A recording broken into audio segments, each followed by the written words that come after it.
السلام علیکم دوستو، ਤੁਹਾਡਾ ਆਪਣਾ ਵੀਰ ਭਰਾ Hafiz Muhammad Salim Haider Alvi YouTube channel Haider TV natural ਤੋਂ ਤੁਹਾਡੇ ਨਾਲ ਮੁਖਾਤਬ ਹੈ।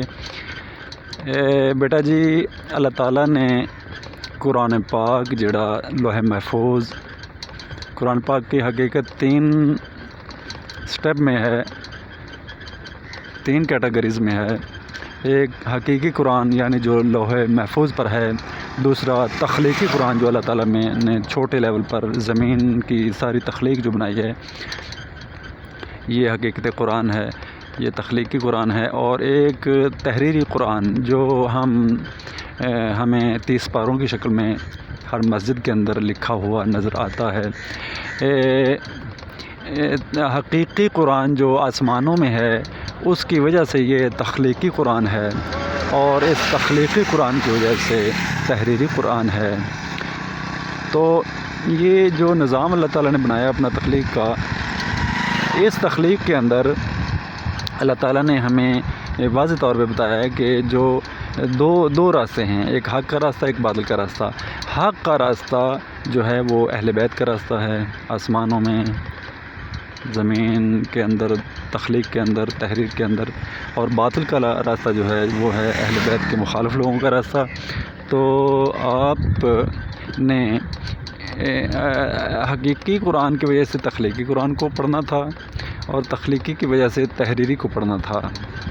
تحریر کے ذریعے دوبارہ انسان نے تخلیق کی طرف جانا تھا۔ افسوس یہ ہے کہ انسان تحریر سے دوبارہ تخلیق کی جانب رجوع کرنے کے بجائے اس نے لفظوں ہی کو حفظ کرنا شروع کر دیا، لفظوں سے آگے تفسیریں لکھنی شروع کر دیں، پرانی کتابوں کو دیکھ کر اور نئی کتابیں لکھنی شروع کر دیں۔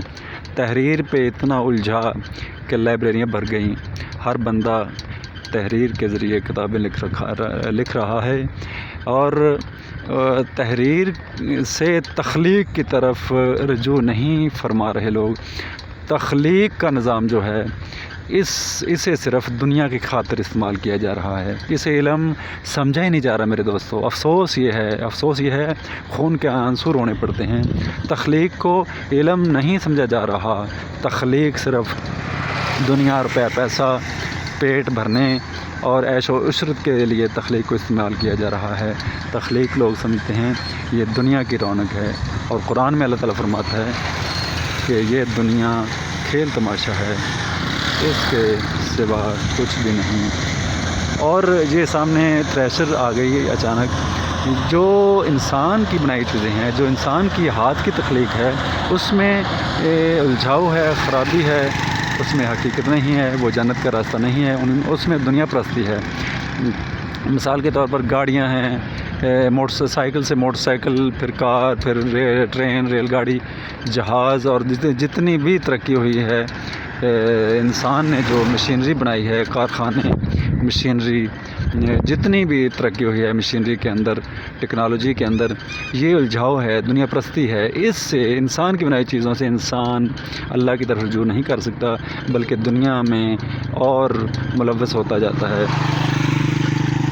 تو انسان کا رجوع اللہ کی طرف صرف ایک صورت میں ہو سکتا ہے، جب وہ تحریر سے تخلیق کی طرف آئے گا، تخلیق سے حقیقت کی طرف جائے گا، تو اس کے سامنے ایک راستہ کھل جائے گا، جسے اہل بیت کا راستہ، صراط مستقیم کا راستہ، جسے بسم اللہ کا راستہ کہتے ہیں۔ سات آسمان بھی اہل بیت کی حقیقت ہے، جنت بھی اہل بیت کی حقیقت ہے، یا اللہ کے بعد محمد رسول اللہ، پھر مولا علی، پھر امام بی بی فاطمہ زہرا سلام اللہ علیہا، پھر امام حسن، پھر امام حسین، پھر ابراہیم علیہ السلام سے درود پاک کہا گیا ہے۔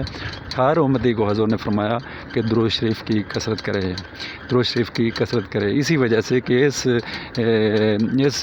لائن، اس صراط مستقیم میری اہل بیت کے ساتھ جڑ جائے۔ آخری الفاظ حضور کے یہ تھے کہ میری اہل بیت کے بارے میں اللہ سے ڈرنا، میری اہل بیت کے بارے میں اللہ سے ڈرنا۔ جو اہل بیت کے حقیقت میں داخل ہو جاتا ہے، وہ علم کا گہوارہ بن جاتا ہے۔ اسے علم کی معرفت نصیب ہو جاتی ہے۔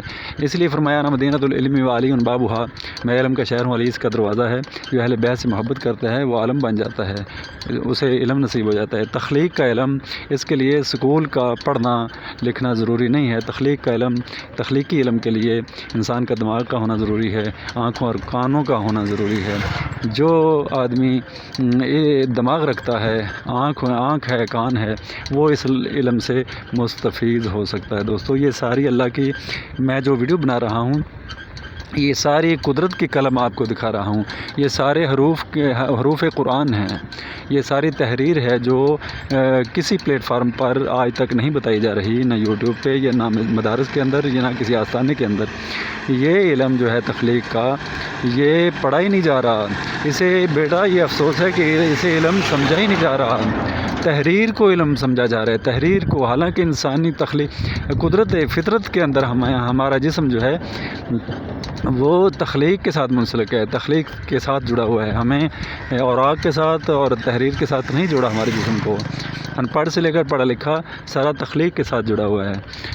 تو مثال کے طور پر آپ کو مثال کے ذریعے میں سمجھانے کی کوشش کرتا ہوں۔